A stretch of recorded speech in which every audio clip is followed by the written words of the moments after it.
હા, બરોબર.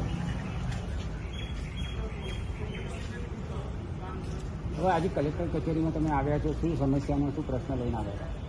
આજે શંકેશ્વર તાલુકાનું એક ગામ એટલે કે ખીજડીયારી ગામ, એના ઉપર ત્યાં ગામના જ કોઈ વ્યક્તિએ હુમલાખોરી રાખી અને લેન્ડ ગ્રેબિંગ દાખલ કરાવવામાં આવી હતી.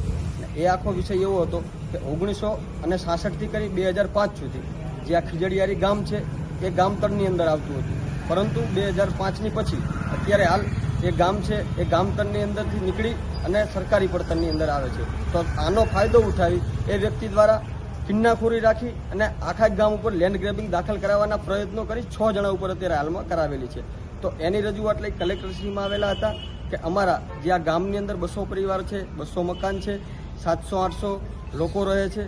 જો આવી રીતે કોઈ વ્યક્તિ કિન્નાખોરી રાખી અરજી કરશે, કાલ ઉઠી બીજી લેન્ડ ગ્રેબિંગ દાખલ કરશે તો બીજા પણ લોકોના ભવિષ્ય જોખમાશે, એમના પરિવાર રસ્તે રજડતા થશે. તો એના માટે અમે કલેક્ટરશ્રીને રજૂઆત કરવા આવેલા હતા કે આના ઉપર તટસ્થ કાર્યવાહી કરવામાં આવે. જે પણ સાચું છે એ ગામના લોકોને ક્યાંય રસ્તે રજડતામાં ના કરવામાં આવે એવી અપેક્ષા સાથે કલેક્ટરશ્રીમાં આવેદન આપવા આવેલા હતા. કલેક્ટર પાસેથી શું રિસ્પોન્સ મળે?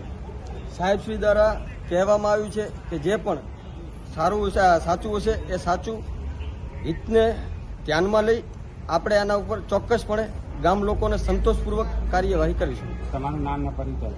વિપુલ ઠાકોર, શંકેશ્વર, આમ આદમી પાર્ટી, પાટણ જિલ્લા કિસાન સેલ પ્રમુખ.